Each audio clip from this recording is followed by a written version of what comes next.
Welcome to Channel 17, the Town of Colonie Government Channel.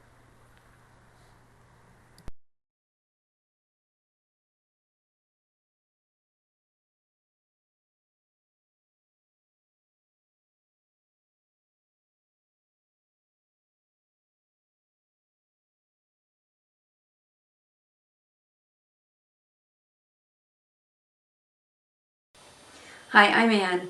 I'm a recovering alcoholic and addict, and this is Inside Addiction. I am the youngest of 4 children. Um, I moved to a small town when I was in the second grade. My dad had been in the Navy, and we moved around a lot when I was growing up, when I was younger. And both my parents were from this small town, and they wanted to move back. So when my dad got out of the Navy, we moved back.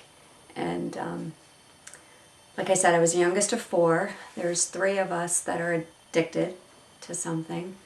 I have an oldest brother who recently died from alcoholism. He had been on dialysis and still drank, and he passed away at 58 from this disease. I have a sister who wasn't affected. I have another brother who has been sober for about 16 years now, and then myself. School was tough for me. I was not a great student. I think early on I had a lot of difficulty with my self-esteem. Just always felt like I didn't fit in or I wasn't as good as. Being the youngest, my 2 brothers were extremely intelligent and I felt compared to them. And so school was kind of a struggle. I was a quiet child. I kind of got lost in the shuffle most of the time. And I had some trouble with math, so I was kind of in a special class for math. And so that really shaped me, and I had difficulties. And all the way through, I barely graduated high school.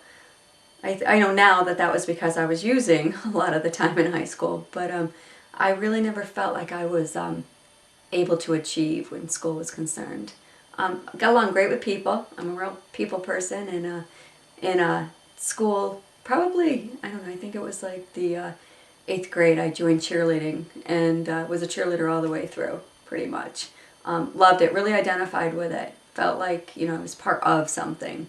And so that's what I did. I was a cheerleader and really a social person, and but academically wasn't too crazy about school. I even flunked gym class. I didn't go prepared very often, so not overly athletic, but basically, I just didn't want to do it. So school was socially school was great, but I wasn't there to study, that's for sure. And I really thought I couldn't achieve. I first used alcohol. That was the first thing I ever used when I was 13 years old. I there was a school. It was June. I remember it was the end of school. It was the last dance of the 8th grade, and a friend of mine had said, wouldn't it be cool if we drank before we went? And I, of course, thought that was going to be really cool. And so she made the plan, and the plan was to steal wine from my mother and put it in soda cans and drink it while we were walking up Main Street to the dance. I didn't really love the taste of it, and I didn't get really drunk, but I all of a sudden became the cool kid because we had drank before we went, and that I liked. I liked being accepted, something that I always kind of craved. And so we drank the wine. It was we had it in a grape soda can and a Coke can. I remember like it was yesterday, and pink Catawba wine, and it was nasty tasting. But I chugged it down, and we went, and it really was an eye opener for me. So that was the first time I drank. But there was a time right before that, probably about 6 months before I actually drank, that some friends on my street, that I lived in like a big neighborhood, a lot of kids, and they had a keg party, which was famous in my town. They had a keg party, and I wasn't able to go to it. I think that I had to go someplace with my family, and I remember feeling extremely disappointed that I didn't get to go and drink with them.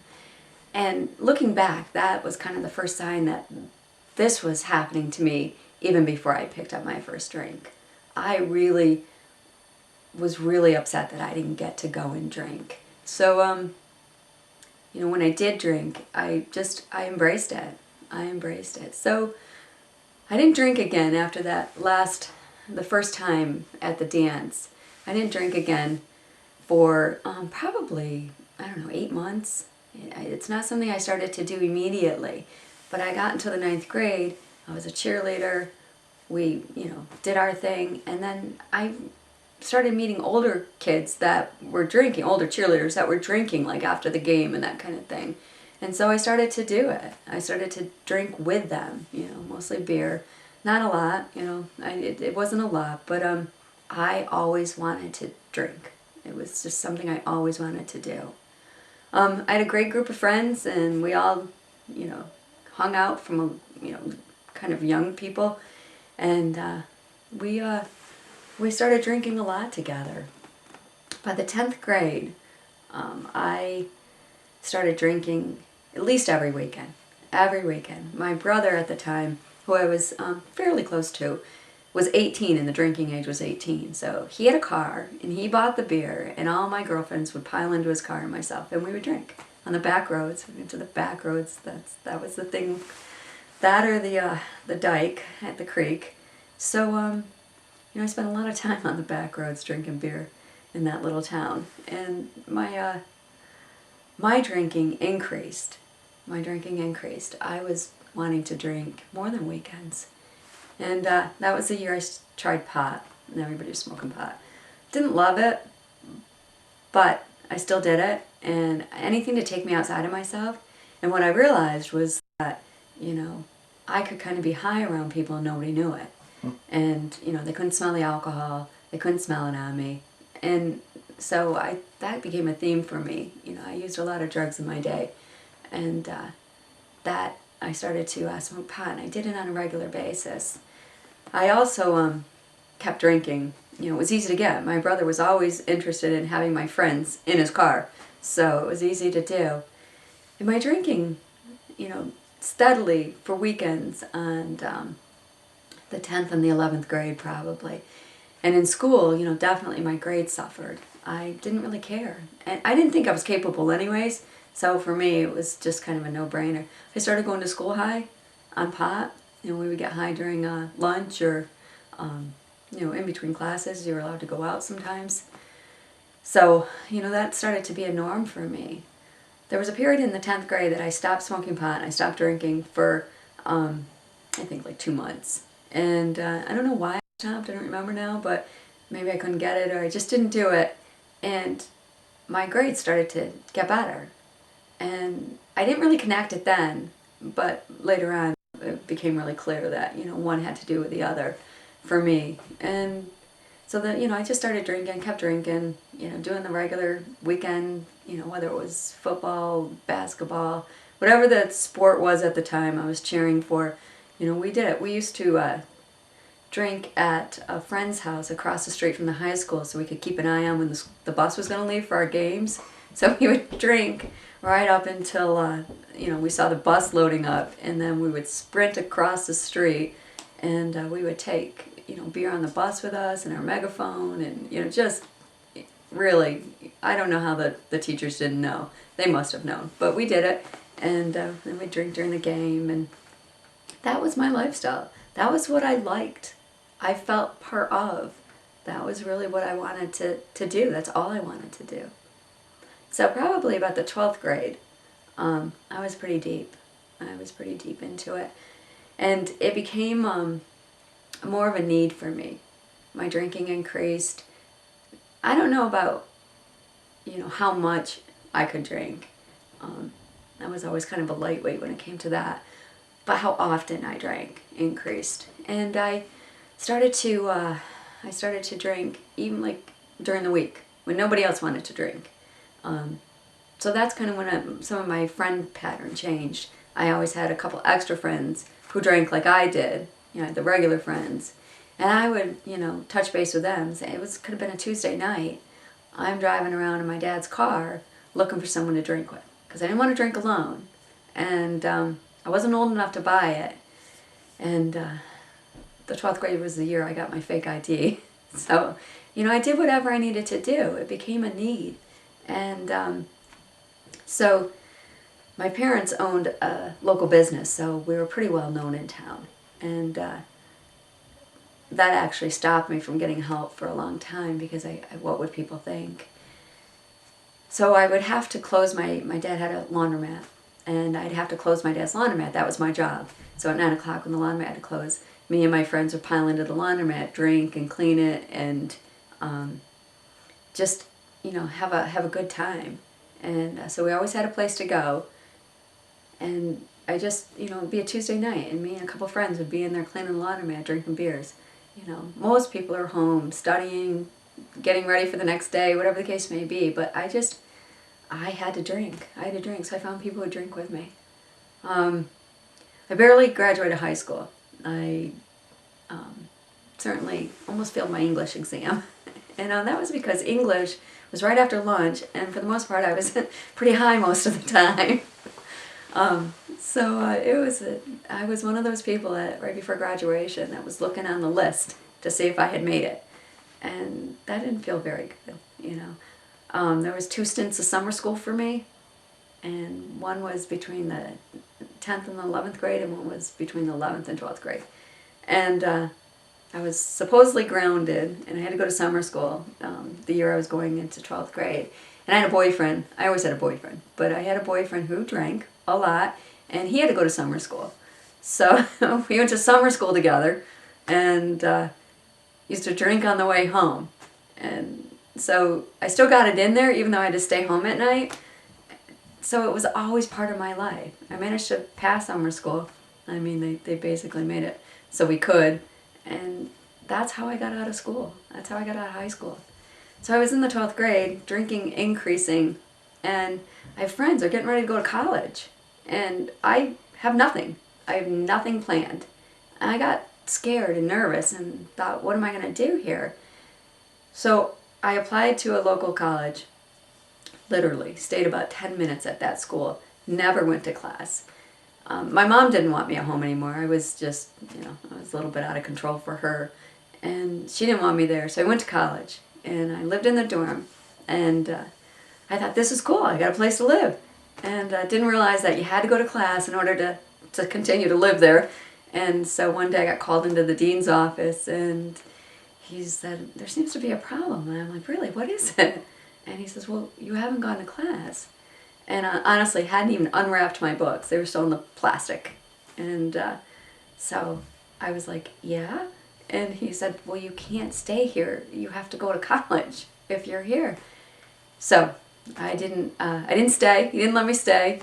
And I moved back home with my parents, which actually became a theme in my life. So I moved back home with my parents. And honestly, I worked in a grocery store and drank every night. I just drank every night. And it was at 18 when I first tried cocaine. Hanging out with, other people that are hanging out at the bar every night, and had a friend, and she said, want to try this? And I was, yes. I never hesitated. Didn't blink an eye. Anything. I would have tried anything. And, eventually did. And so, I tried cocaine, and I loved it. Loved cocaine. And that was the beginning of some tough times for me. Drinking alcohol most nights, using cocaine, not having the money, just really causing havoc in my parents' life, coming home in the middle of the night. My mother was crazy with it. She just, she was going to have it. And I didn't know how to take care of myself. I had never learned how to take care of myself. And so I had met a guy, I know, shocking, and I started going out with him, and he was quite a bit older than me. And I ended up getting pregnant after knowing him for 3 months while drinking and using cocaine. So we ended up getting married. He said, well, I'll have to marry you. And I thought, this is the answer. I'm going to be taken care of. I don't know how to take care of myself. Never thinking, how am I going to take care of a child? that just never crossed my mind. So at 19 years old, I was pregnant, married, and I stopped drinking. I was able to stop drinking during my pregnancies. I have 2 children, and I was able to stop. You know, it was the progression hadn't got to a point where I couldn't, and so I did. And you know, I was, you know, in love and having this baby and didn't drink. My husband at the time drank a lot. He drank every day, so caused some conflict with us. But you know, I was so young. I just was, you know, this is where I was at. And so I gave birth to my first child in 1983 and had a daughter. And I had, she was 8 days old and I went drinking. 8 days old, I had to go drinking. I mean, who wouldn't? You know, I had been sober for 9 months. So, and I had a husband who was saying, you deserve it. Go ahead and go. So I did, and you know, went out and just kind of picked right back up and started drinking, not daily anymore, but on the weekends at least. And actually, I ended up getting pregnant again. My daughter was 4 months old, and I was pregnant with my second child. And so I stopped again. I was able to stop again, and I went, you know, gave birth to him, and I had a son in 1984. So I'm 20 years, well, just 21 years old, and I have 2 children, drinking problem, don't really know how to take care of myself, trying to do the best I can. And that went on for a while. And I ended up staying married for 10 years. And during that 10 years, my addiction really progressed. It really progressed. I started to drink. I kept it to weekends until the kids were probably in kindergarten, close to kindergarten, and you know, I worked. I was trying to live the life of, you know, married mom, and that's really all I wanted to do. But the addiction kept creeping in, so so it started to. I did okay while they were little. I was busy and into it. I drank on the weekends, not a lot.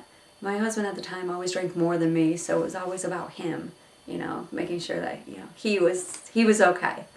Good, you know, I was always looking out for him. And so when I started to drink again, the marriage was starting to become difficult, I guess. There was some, you know, domestic violence involved. That was difficult. I was young. Wasn't raised with that. I didn't know what to do about it, so I drank over it.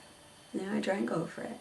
And about the time my kids were in kindergarten and the 2nd grade, my addiction really took off. I was using cocaine all the time. Because again, I figured out nobody can smell it on me. You know, nobody can. I just seem to be this sort of bubbly, happy kind of person, and you know, nobody saw what happened behind closed doors when I crashed, and started to feel desperate at that time. I wasn't able to take care of my kids the way I wanted to. There was one situation that, this was when they were a little older, probably 2nd and 3rd grade. They were at a skating party that the school threw. And I forgot to pick them up. I was drinking and using cocaine, and I had made a plan with my husband, and then that changed, and I just simply forgot. I mean, how do you forget? How do you forget your kids? And that's what, you know, alcohol and drugs did for me. So I was using cocaine about every couple days. I was having to get high on it. And I just did it at night. I went out a lot, because I didn't want to do it around the kids. You know, it was kind of a, you know, something that I felt uncomfortable with. But I had a lot of babysitters. You know, my kids had a lot of babysitters in their life. So I felt like, you know, already I wasn't taking care of them well. You know, I wasn't doing a lot of it. You know, I had trouble in the mornings getting them off to school, getting up and getting them off to school. And, you know, my daughter tells a story about how she couldn't wake me up one morning, and she was really hungry, and she wasn't allowed to use a microwave or anything. And so she tried to warm up chicken nuggets on the furnace because she was hungry. Honestly, I never knew that happened. She tells me about it now. But, you know, it really, I was neglecting them. And I didn't even know it. I didn't even know I was neglecting them. You know, using, for me, just was something I had to do. And I felt like I just did the best I could. So, you know, it was just, you know, it was a tough time for us. My my husband at the time was gone a lot. He worked a lot and he drank a lot, so he was gone a lot. And so they kind of had this splintered parenting from the two of us. And the more I felt badly about how I was living my life, the more I had to use something. And so the progression for me just increased to where, you know, I was going out most nights now. And the babysitters I got were less desirable because, you know, the other kids were home studying and doing things. So it's the things that they're supposed to be doing. So that was a real switch for me. That was not only was I starting to hang out with people who I wouldn't normally hang out with, but I was hiring people to watch my children that I normally wouldn't have hired. So it was probably about, my kids were like in 4th and 5th grade when I got my first DWI. I was a teacher's aide at the time and worked in the school system. You know, just go to work. I had to be to work around 9, and I was always not feeling well. Always something wrong with me, and that was just a cover up because I was always hungover or sick or. But I felt like I was being a good mom because I was working in the same school as my kids, so they got to see me during the day too. And but I got my first DWI, and it was on a night. It was, I think, a Sunday night, and it was the night before school started. So here, my kids have a sitter. The night before school starts, I'm out drinking, and I get a DWI. It's in the paper, it's on the news, it's everywhere. And this is a small town, and thinking back, you know, what mom leaves their kids the night before the first day of school to go out drinking? And that was exactly where my addiction had taken me. So I got arrested, they handcuffed me, that was humiliating, it was difficult. I wish I could say it stopped me from drinking, but it didn't. And I went home, talked to my husband about it, and he said to me, well, everybody gets a DWI. So it was normalized for me in the household, so I didn't feel as bad. My parents heard it on the news before I could tell them. Not a good thing. They were not happy. They wanted me to get some help. I said I was fine. It was under control. Everything's okay. When really it wasn't. It was everything but okay. I continued to use alcohol and cocaine hand in hand. One, I didn't use one without the other. I tried many things. I stopped drinking and just used cocaine. I stopped cocaine and just drank. I tried everything except stopping. And that's probably about the time I was 30 years old, and I had tried crack cocaine for the first time. And just with some people, you know, they were using it.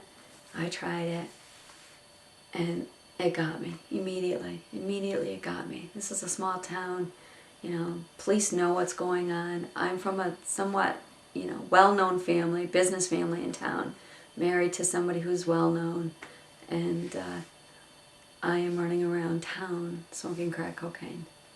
So the marriage broke up at this point. I thought it was his fault. I thought I drank the way I drank because he drank the way he drank, and I had to, you know, live the lifestyle he was living.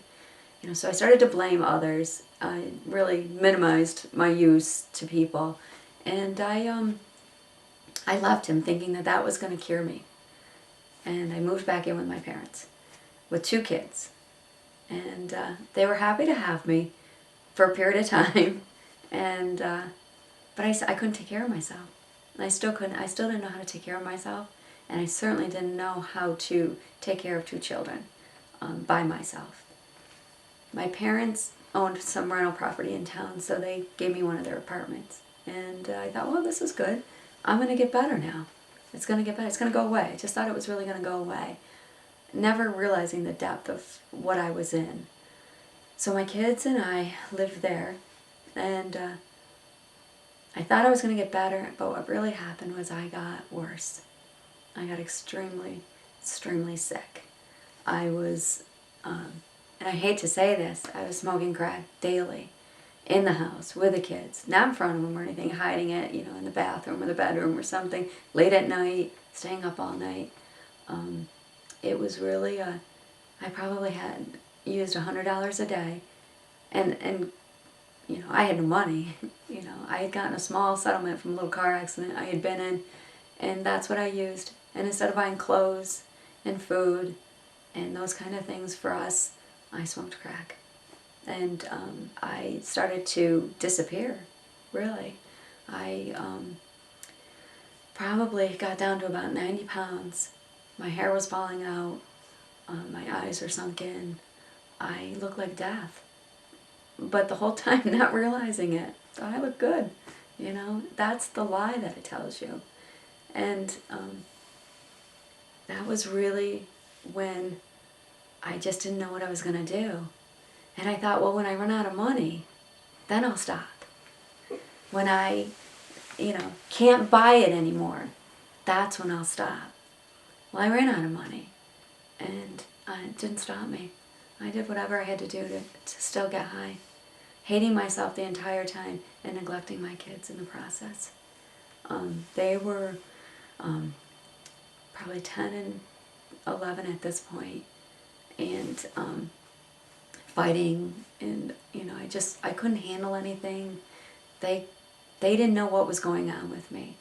They certainly didn't like it, but they didn't know how to verbalize it. So they started to fight between the two of them.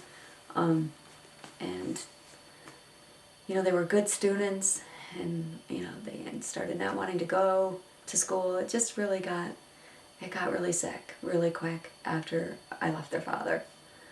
And that's when, I started to look for another solution.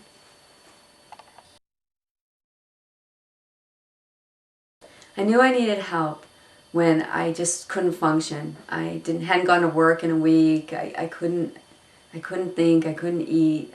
Nothing was going well for me at that time.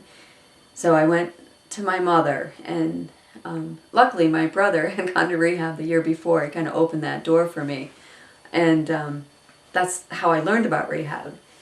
So I went to my mother. My mother came over to my apartment and said, "Your father and I heard you've been using drugs." And I said, "Not me. I don't know what you're talking about."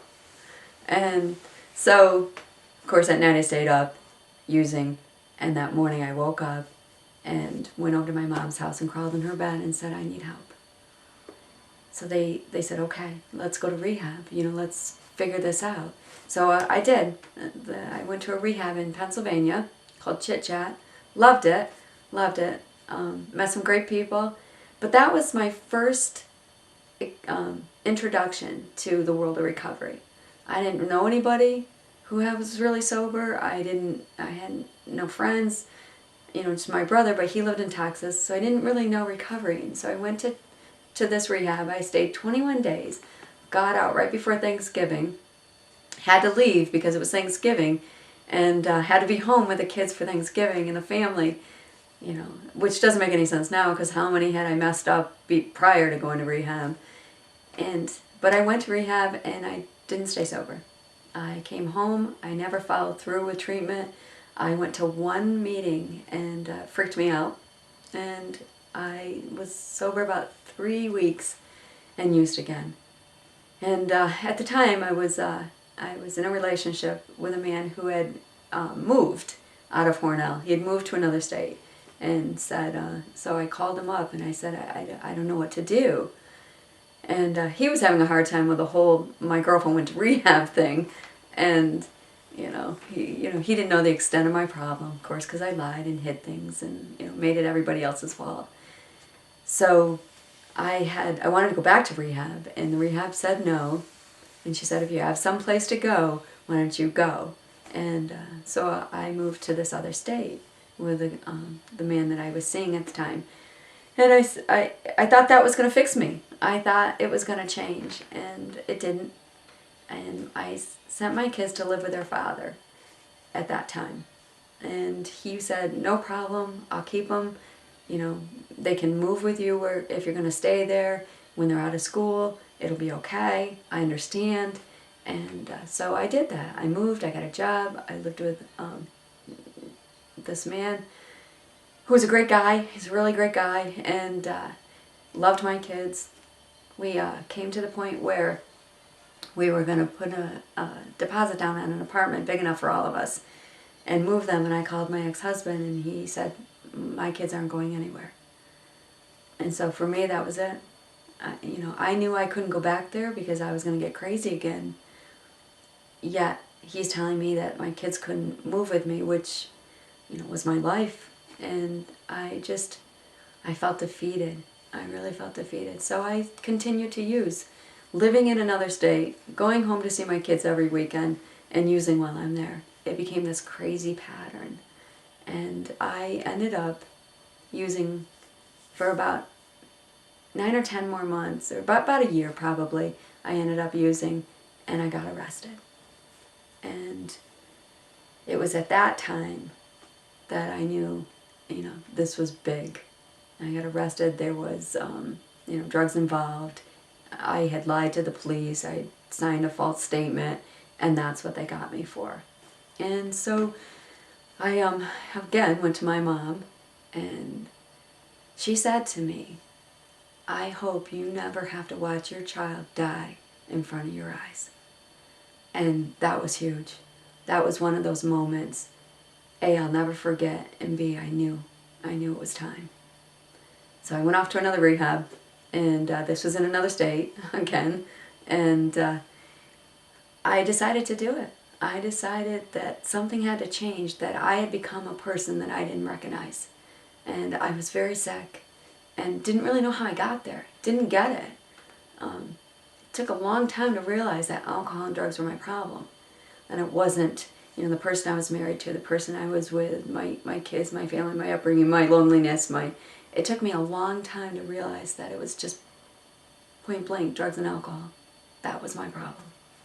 So I went to a rehab, and I went to an outpatient program, and I stayed in treatment outpatient for a year and did whatever they told me to do.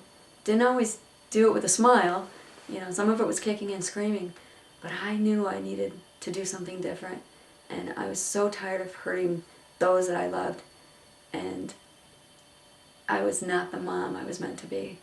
I wanted to be a better mom and a better person. I didn't know what that was going to look like, but that's exactly what I wanted.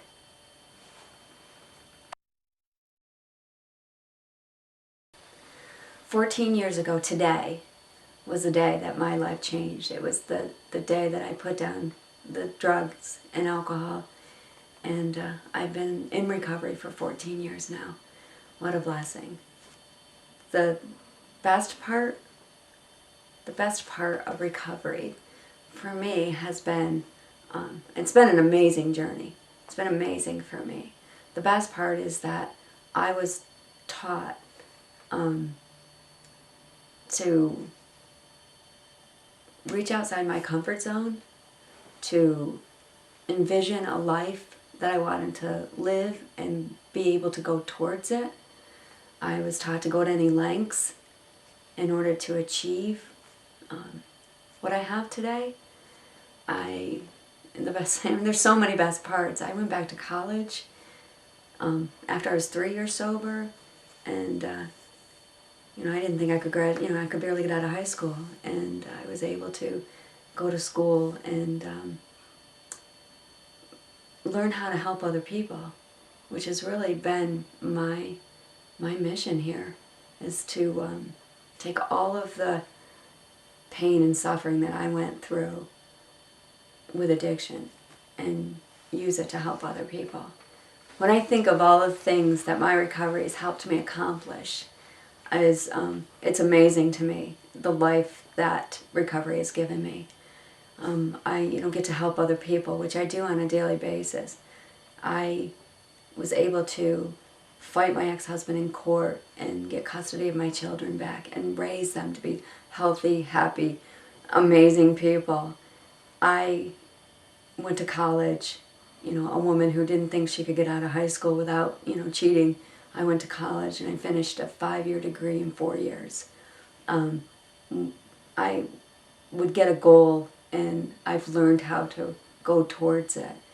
I don't run away from my past anymore. I don't run, I don't hide. I'm running towards something, and that for me is recovery. My message to anybody who suffers from addiction or has somebody who's suffering from addiction is that it can get better, and that there's hope, and there's people like myself who are willing to reach out and to do whatever it takes with a person to help them get well, and that recovery is possible. And the longer that I stay in recovery, just really the better my life gets. If I had, in early recovery, drawn a picture of what my life was going to look like at 14 years, I'd have cheated myself. I would have never been able to envision the life that I have been able to develop through living, different principles and just, working this program of recovery that I have.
Welcome to Channel 17, the Town of Colonie Government Channel,